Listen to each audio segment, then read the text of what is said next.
अस्सलाम वालेकुम। Last video tutorial में हमने सेल्स का जो सेक्शन है वो स्टार्ट किया था और उसका एक कंपोनेंट को डिस्कस किया था। तो आगे जो हमारा नेक्स्ट उसका एक पार्ट है वो है कोटेशन का।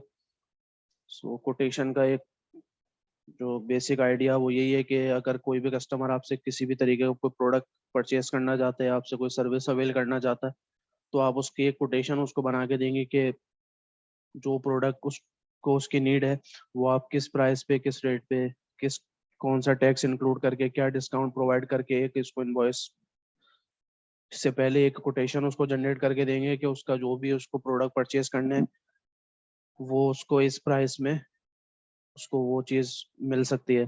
तो वो उसके बाद उसको वो एनालाइज करके वो अपना रिस्पॉन्स देगा कि हाँ उसके एक बजट के अकॉर्डिंग आपने कोटेशन प्रोवाइड की होगी, तो वो आपको उसका एक ऑर्डर प्रोवाइड कर देगा जिसको हम आगे फर्दर कन्वर्ट करते हुए उसको सेल्स ऑर्डर की तरफ लेके जाएंगे। तो ये एक कॉन्सेप्ट है कोटेशन का। अब ये केस में हम कोटेशन को क्रिएट करके देख लेंगे कि वो किस तरीके से बन रही है। उसी तरीके से इसका भी एक व्यू आ गया। एडिट डिलीट के ऑप्शन हैं, ऐड का न्यू ऑप्शन है, प्रिंट का है। इसमें एक चीज़ हमारे पास ये होती है कि जो ये कन्वर्ट का ऑप्शन है कि इसी की कोटेशन को हम मल्टीपल इन्वॉइसेस में या दूसरे कंपोनेंट्स में कन्वर्ट कर सकते हैं। एक उससे ईज आ जाती है, क्विक हमारे पास उसका कॉन्सेप्ट है कि एक बार हम बस हमने अगर कोटेशन बना दी है और वो चीज़ हमारी एक्सेप्ट हो जाती है और हम आगे उसमें ऑर्डर रिसीव करते हैं, तो उसी को हमने सेल ऑर्डर में कन्वर्ट कर दिया, तो हमें दोबारा से सारी चीज़ें रिकॉर्ड नहीं करनी पड़ेंगी कि प्रोडक्ट्स दोबारा ऐड करो या कस्टमर की इन्फॉर्मेशन दोबारा डालो। तो वो सारी चीज़ें हमारे पास पहले से फैच होके आ जाएंगी और हमें बस उसमें उसको अप्रूव करते हुए सेल ऑर्डर को सेव करना है। इसी तरीके से सेल ऑर्डर आगे हमारा इनवॉइस में कन्वर्ट हो जाएगा, तो वो भी उसी तरीके से हो जाएगा कि प्रोडक्ट्स और कस्टमर इन्फॉर्मेशन जो है वो पहले से हमारे पास आ जाएगी। एक दो चीजें जो होंगी वो रिक्वायर्ड वो हम उस वक्त इनपुट दे देंगे, तो एक प्रोसेस बहुत स्पीड से चलेगा और ऑटोमेशन आ जाएगी इसमें। तो हमें हर बार एक नई चीज नहीं करनी पड़ेगी, वही चीज रिपीट नहीं करनी पड़ेगी। तो हम पहले एक न्यू कोटेशन ऐड कर लेते हैं। तो इस तरीके का इसका ये फॉर्म है, दो इसके टैब्स हैं, जनरल इन्फॉर्मेशन, एडिशनल इन्फॉर्मेशन, वो हम देख लेंगे। तो सबसे पहले हमने एज यूजुअल कस्टमर सेलेक्ट करना है कि किस कस्टमर के लिए हम करना है। एम्प्लॉय उसके साथ सिलेक्ट हो गया। नीचे हमारे पास कोटेशन डिटेल्स के नीचे एक टेबल आ रहा है जिसमें हम प्रोडक्ट सेलेक्ट करेंगे। तो मल्टीपल सेलेक्ट कर सकते हैं जितने आपको करना चाहें। ये हमने दो प्रोडक्ट सेलेक्ट किए, तो दोनों के जो रेट हैं वो हमारे पास गेट हो गए। इसके बाद हम क्वांटिटी सेलेक्ट करेंगे कि उसको इतने की नीड है, ठीक है। इसके बाद इस रेट पे आप उसको प्रोवाइड कर रहे हैं। अब ये है कि अगर आपको रेट चेंज भी करने हैं तो आप यहाँ से भी रेट चेंज कर सकते हैं। फॉर सपोज हमने इसमें चेंज किया, ठीक है, वो उसके अकॉर्डिंग हो गया। इसके बाद यहाँ पे अगर आप डिस्काउंट उसको देना चाह रहे हैं तो आपने जैसे 5% डिस्काउंट दे दिया। इसके बाद इस प्रोडक्ट पे 17% टैक्स लगा हुआ था, सेल टैक्स, तो वो जब हमने प्रोडक्ट क्रिएट किए होंगे तो ये सारी इन्फॉर्मेशन तो वहीं से ही हमारे पास गेट हो गया आ रही है। तो इस तरीके से प्राइसिंग का हमारा बन गया और ये हमारी टोटल अमाउंट नीचे क्रिएट हो गई 2358.72। तो ये एक उसका व्यू बन गया। अब ये चीज़ हम कस्टमर को आगे फॉरवर्ड करेंगे कि जी आपने जो भी चीज़ आपको रिक्वायर्ड थी उसका आपकी अराउंड ये कोटेशन बन रही है। तो इन फ्यूचर अगर वो चीज़ एक्सेप्ट होगी तो फिर हम इसको आगे लेके चलेंगे।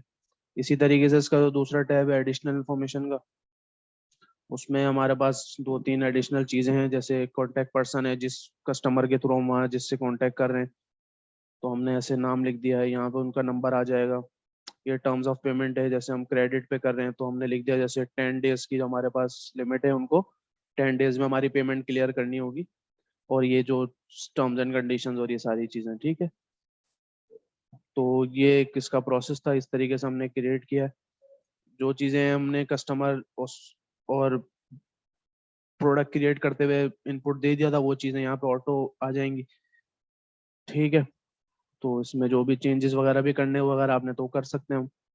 तो इस तरीके से हर कस्टमर के लिए एक डिफरेंट हम कोटेशन क्रिएट कर सकते हैं और उसके बाद इसको यहाँ से हम सेव कर देंगे।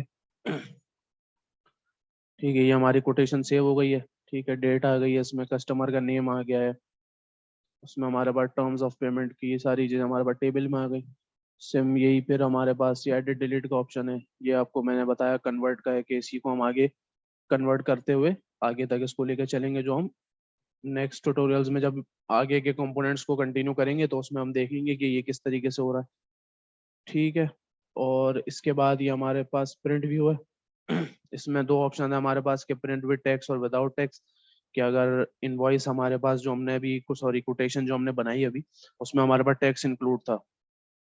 तो अगर हम उसको विद टेक्स्ट करेंगे तो हमारे पास वो टेक्स्ट के साथ वो चीज़ प्रिंट हो जाएगी कि ये तो हमारी कंपनी की इन्फॉर्मेशन आ गई ऊपर, ये हमारी कस्टमर की इन्फॉर्मेशन आ गई सारी। ठीक है। इसके बाद ये हमारे प्रोडक्ट इन्फॉर्मेशन है, ये इसमें क्वांटिटी आ गई है, रेट आ गया, ये इसका डिस्काउंट परसेंट और रेट आ गया। ठीक है। ये हमारा वैल्यू आ गई एक्सक्लूसिव ऑफ टैक्स, ये हमारा टैक्स वैल्यू आ गई, और ये हमारा इंक्लूसिव ऑफ टैक्स आ गया, और ये हमारी इस तरीके से टोटल अमाउंट। तो ये एक इसका प्रिंट व्यू था। इसी को अगर हम विदाउट टैक्स देखेंगे तो जो हमारे टैक्सेस हमने इंक्लूड किए थे 17% और दैट, वो इसमें व्यू नहीं होंगे, लेकिन लगे हुए होंगे। टोटल अमाउंट तो वही रहेगी, बस आपकी इनवॉइस में वो टैक्स व्यू नहीं हो रहा होगा। तो ये दोनों में डिफरेंस है। तो ये हमारा एक पूरा प्रोसेस था कोटेशन का। तो आइडिया आपको हो गया होगा किस तरीके से इसको लेके चलना है। सो आगे फिर हम इसको मज़ीद कंटिन्यू करेंगे। Thank you.